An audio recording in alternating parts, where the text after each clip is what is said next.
What is happening, baby? Welcome back to the Huddle Chat Sports Network's very own fantasy football huddle, presented by Danklyfe brand and yours truly, Dallas Clark. Today, we're discussing those Week 7 startums and situms, getting you all of the information that you need for every single matchup coming up on Sunday, from London all the way to Arizona on Monday Night Football and Tampa Bay on Monday Night Football. You heard that right. We got 2 Monday Night Football games this week, yet again, if you did not know. So let's get into all the information. So before we do, make sure you smash that like button and hit that subscriptions bar as well as that notifications bell if you have not yet. I got more than 50% of y'all watching this video right now are not subscribed to the channel. So if you haven't yet, hit that subscriptions bar as well as that notifications bell. And of course, as always, fill up your cup, roll something up, and let's get right into the Week 7 startums and situms. Starting out with the London game, a nice early slate London game like we have. Jacksonville staying in London as they were there last week, and having the New England Patriots as the away team, coming in and visiting the London Jaguars in London. I think it's going to be a pretty boring game, sort of like the last week's Jaguars game was. However, I think that the Jacksonville Jaguars and New England Patriots are very well matched.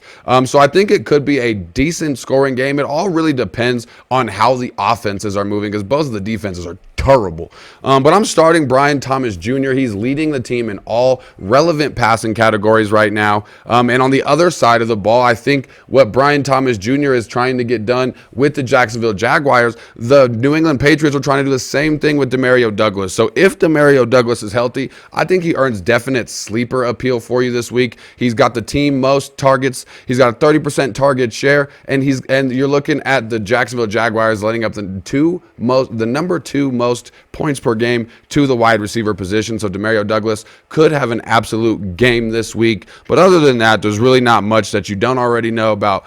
Travis Etienne, Tank Bigsby, those players were still starting this week. Ramondre Stevenson, if healthy, we're starting. The obvious starts we're not going to spend much time on this week as well.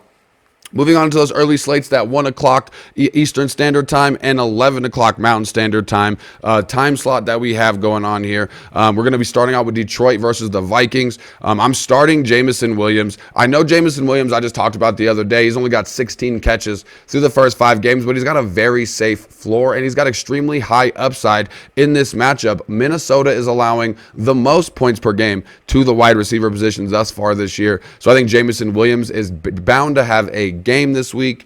I am sitting Aaron Jones in the Minnesota Vikings offense if I can. You're looking at the Detroit Lions only allowing 50 yards rushing 1 time this season. It's a bad matchup for him. He's banged up coming into this game, so I'm staying away from Aaron Jones. I will be starting Sam Darnold. I will also be starting Jared Goff. So both the quarterbacks are going to be looking good this week. Sam Darnold is averaging over 27 passes a game, and you're looking at Jared Goff having 7 touchdowns in the last 3 weeks, and Minnesota is allowing the 3rd most passing yards to the quarterback position. So I think both quarterbacks are in great position to start. Let's move on to the Buffalo Bills taking on Tennessee at home. You're looking at definitely I'm going to be sitting the Titans wide receivers. Will Levis is absolute trash, and you're looking at the Buffalo Bills secondary being extremely good this season.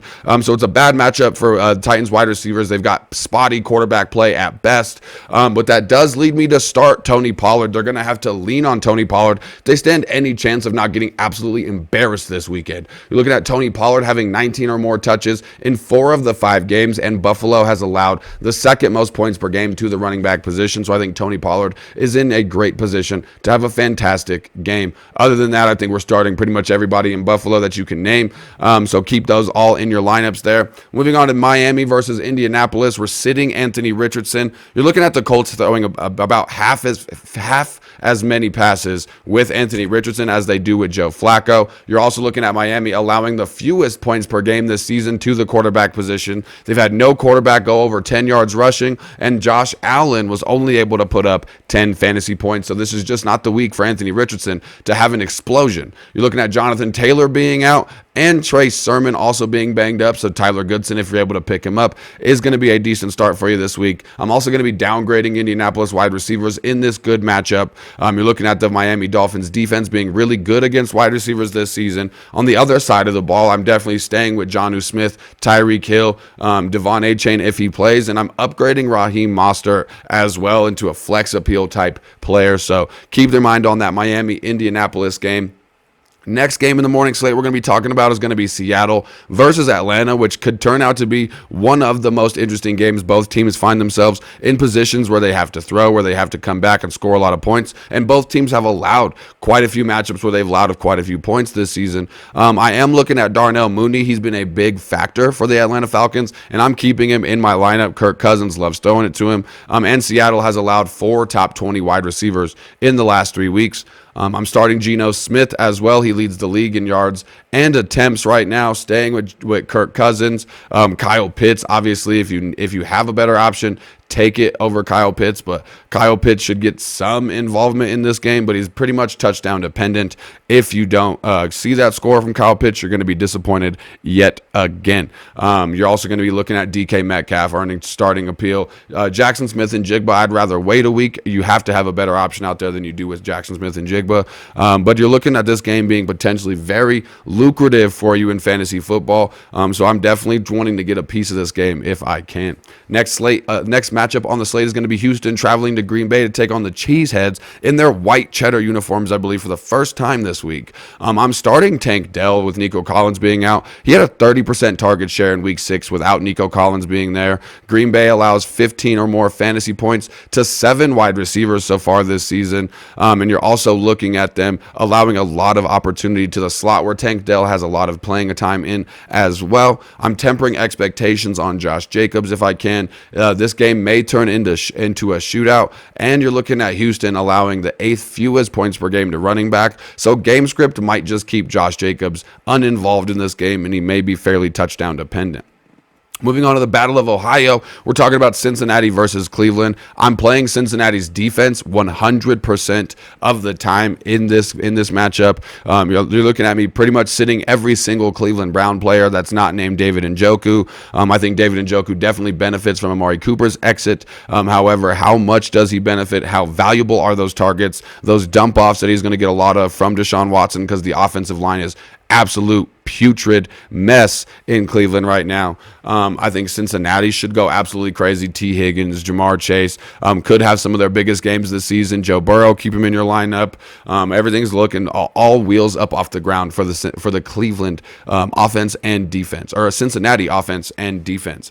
The last morning game that we're going to have in this slate is going to be Philadelphia Eagles versus the New York Giants. You're looking at Wan'Dale Robinson being especially worth a flex play this week. You're looking at Malik Neighbors coming back, but you're looking at the amount of volume that you get from Wan'Dale Robinson, especially in a PPR, is going to be extremely nice for you. However, the only problem with his target share and the targets that he gets is there's not very much value to them. So you're looking at Wan'Dale Robinson getting peppered with targets, but not many of them are worth much as far as scoring for you. He's averaging about 48 yards per game when it comes to his 10 receptions, if he can get 10 receptions. So you're looking for them hoping to get more explosive plays, and hopefully that attention being on Malik Neighbors will allow him to have more explosive plays downfield.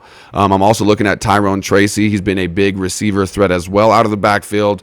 Philadelphia has the highest explosive run rate. Tyrone Tracy is an explosive big play running back. So I think Tyrone Tracy has a great week this week, especially if Devin Singletary is out of the lineup. Before we move on into the afternoon slate, let me make sure to ask you guys to check out Sunday's live episode we do at 9:30 Mountain Standard Time and 11:30 a.m. Eastern Time. We're going to be giving you all the injury news that we have, all the last-minute lineup advice you can handle, and hopefully some parlays that will help you pay your rent this month. Also, make sure you smash that like button, hit that subscriptions bar, and check us out on Spotify if you need more convenient audio-only versions of the show. Now, first game in the afternoon slate we're going to be talking about is going to be the Raiders versus the Rams. You're looking at Cooper Kupp potentially being able to come back this weekend if he's healthy. He had 21 targets in his one full game this year. He still has Matt Stafford as his quarterback. He still is the triple threat wide receiver, the triple crown wide receiver, I should say. So I think Cooper Kupp needs to be started if he's healthy. I'm definitely taking Alexander Mattison as a sleeper this week. He's not game script dependent like we've been saying about Zamir White until we just practically gave up on Zamir White a couple of weeks ago. And staying on the Raiders offense, I'm starting Brock Bowers. You're looking at no Devontae Adams. Jacoby Myers having an ankle issue. Brock Bowers already having a 34% target share in this offense. I think it's got to be all wheels go for Brock Bowers. He leads all tight ends in receptions and yards per target right now.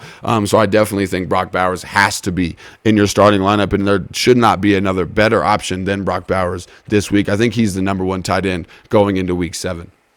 Now, next one is going to be my favorite matchup just for the namesake, the car wash matchup, Carolina versus Washington. You're looking at starting Andy Dalton this week. It's an absolutely great matchup for him. I'm flexing Deontay Johnson if I can, and I have Xavier Legette as a sleeper. We've been talking about this Washington secondary all season long, so there's really no reason to go in depth on it. You should already know what's happening. But speaking of Washington, I am starting Austin Eckler. He had an 88% opportunity share last week with Brian Robinson Jr. being out, and Carolina allows the most touchdowns to the running back position. So Austin Eckler should have a big game this week, especially if Brian Robinson Jr. is not available. Moving on to probably the most exciting matchup this week, Kansas City versus San Francisco, the 2-time Super Bowl rematch. We're starting Brandon Ayuk, even though it was a rough start, and you still have a couple questions about Brandon Ayuk. You're looking at him having a 23% target share.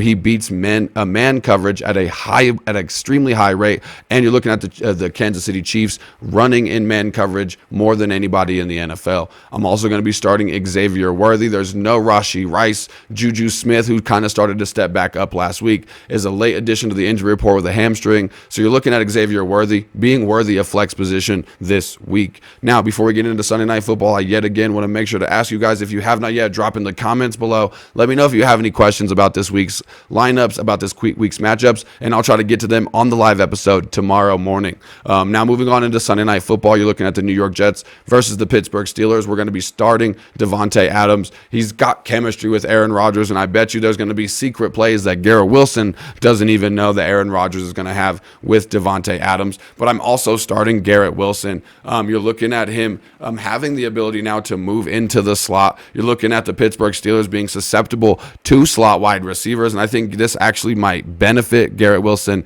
more than it hurts him, having Devontae Adams on the team outside of a loss in volume. Now, I'm also going to be looking at the wide receiver in Pittsburgh, sitting George Pickens against the Jets.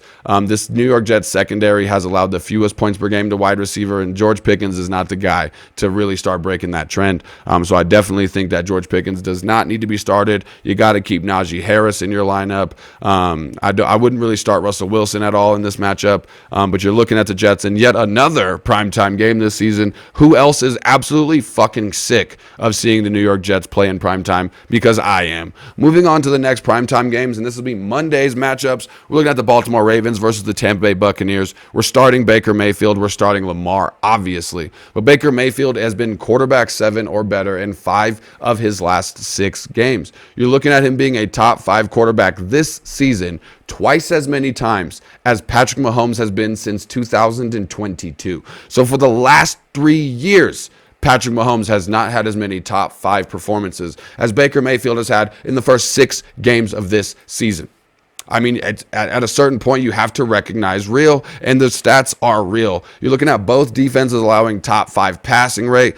So obviously, Baker Mayfield is going to continue that trend. So is Lamar Jackson. But getting off of the quarterbacks, I do want to sit Bucky Irving, for the Tampa Bay Buccaneers. You're looking at this running backfield now becoming a 3-headed monster, and they're starting to take the hot hand approach. So I don't want to risk my fantasy life at this point in the season on Bucky Irving unless I'm so desperate that he's my best option.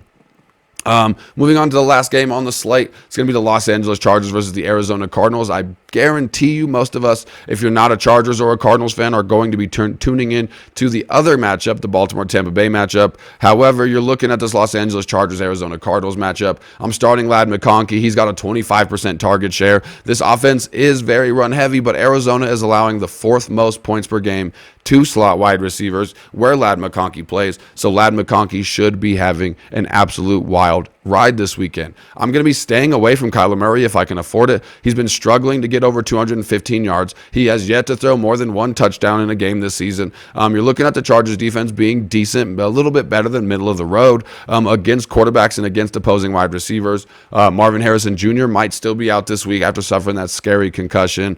Things just really are not looking great for the Arizona Cardinals, and they have some figuring out to do. And at this point in the season, I need to sit Kyler Murray if I can afford it. That's going to do it for today's Week 7 Stardoms and Situms. I apologize about getting it out a little later than I wanted to. All of these episodes are going to be coming out a lot earlier next week as well. Thank you all so much for riding with me. I'm glad I was able to get you the information you needed, no matter when it came out. But as always, keep your chin up and your attitude down, and I'll see y'all next time. Peace out.